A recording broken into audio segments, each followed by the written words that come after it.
আজি মই আমাৰ অসমীয়াৰ সকলোৰে প্ৰিয় মহুৰা পিঠা বনাম। তাৰ বাবে মই 2 বাটি পিঠাগুৰি লৈছোঁ, ভাতৰ চাউলৰ পিঠাগুৰি আৰু 1 বাটি নাৰিকল আৰু গুৰ ভাজি লৈছোঁ। পিঠাগুৰিখিনি মই এটা কেৰাহীত অলপ সময় ভাজি ল'ম।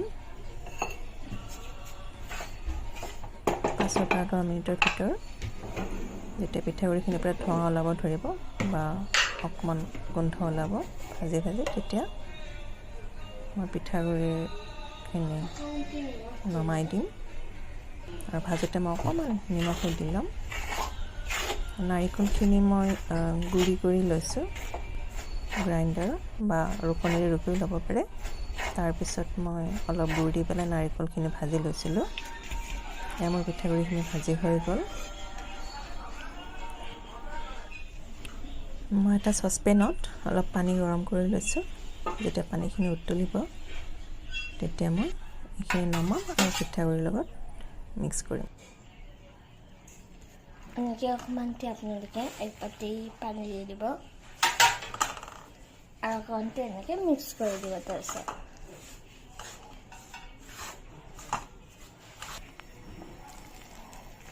এনেকৈ আপোনালোকে উতলা পানীখিনি দি দিব।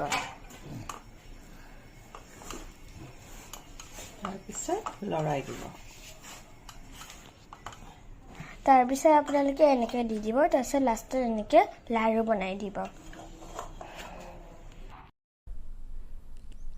যেতিয়া পিঠাগুড়িখিনি এনেকুৱা আঠা হ'ব তেতিয়া মই এটা এটাকৈ লডা বনাম, অকণমান দীঘলীয়াকৈ। আমাৰ আগৰ অসমীয়াৰ হাতশালৰ মহুৰা আছিল এনেকুৱা, আমাৰ পুৰণা অসমীয়াসকলে জানে। তেনেকুৱাকৈ এটা এটা লডা বনাই তাৰ ভিতৰত মই নাৰিকল আৰু গুড়খিনি ভৰাই দিম আৰু এইটো বন্ধ কৰি দিম। এনেকৈ আপোনালোকে লাড়ু বনাই ল'ব। তাৰপিছত এনেকুৱা কৰিব, অকণমানকৈ গাঁত বনাই দিব। তাৰপিছত যেনেকৈ পুখুৰী হয় এনেকৈ বাউণ্ডেৰীটো অকণমানকৈ ওখ কৰি দিব।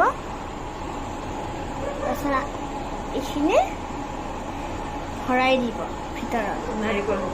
নাৰিকল ৰুকা এইবিলাক ভৰাই দিব ভিতৰত আপোনালোকে। তাৰপিছত ধুনীয়াকৈ বন্ধ কৰি দিব, অকণমানকৈ নপৰাকৈ। প্ৰথমবাৰ অকণমানকৈ লাগি যাব পাৰে, নাহিব পৰিব পাৰে, সেইটো একো নহয়। এনেকৈ মই গোটেইখিনি পিঠাগুড়িৰে এটা এটাকৈ মহুৰা বনাই ল'ম। সেই মহুৰা শালৰ পৰাই মহুৰা পিঠা নাম হৈছে ইয়াৰে। নাৰিকলখিনি ভিতৰত ভৰাই দি 2 মূৰ সুন্দৰকৈ লগাই দিম, অকণমান চেপি দিম আৰু এনেকুৱাকৈ লডাটো চাৰিওফালৰ পৰা বন্ধ কৰি দিম। তো এনেকুৱাকৈ মোৰ গোটেইকেইটা হৈ গ'ল।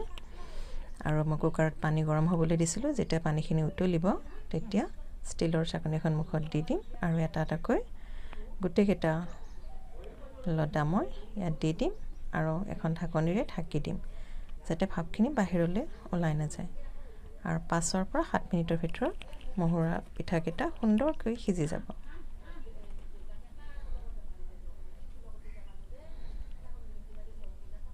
মমৰ নিচিনাকৈ অতি সহজতে আৰু সোনকালে হৈ যায় আৰু খাবলৈও বহুত সোৱাদ হয়। মোৰ এটা বেটছ হৈ গ'ল আৰু এটা বেটছ মই বহাই দিছোঁ। তেনেকৈ 5 পৰা 7 মিনিটৰ ভিতৰতে 2টা বেটছে মোৰ হৈ যায়। আৰু এয়া হ'ল আমাৰ অসমীয়াৰ মহুৰা পিঠা। মোৰ ঘৰত আজি আলহী আহিছিলে, সকলোৱে এই মহুৰা পিঠা খাই খুব ভাল পালে। আপোনালোকেও বনাবচোন, চাহৰ লগত খাব, খুবেই সোৱাদ হয়।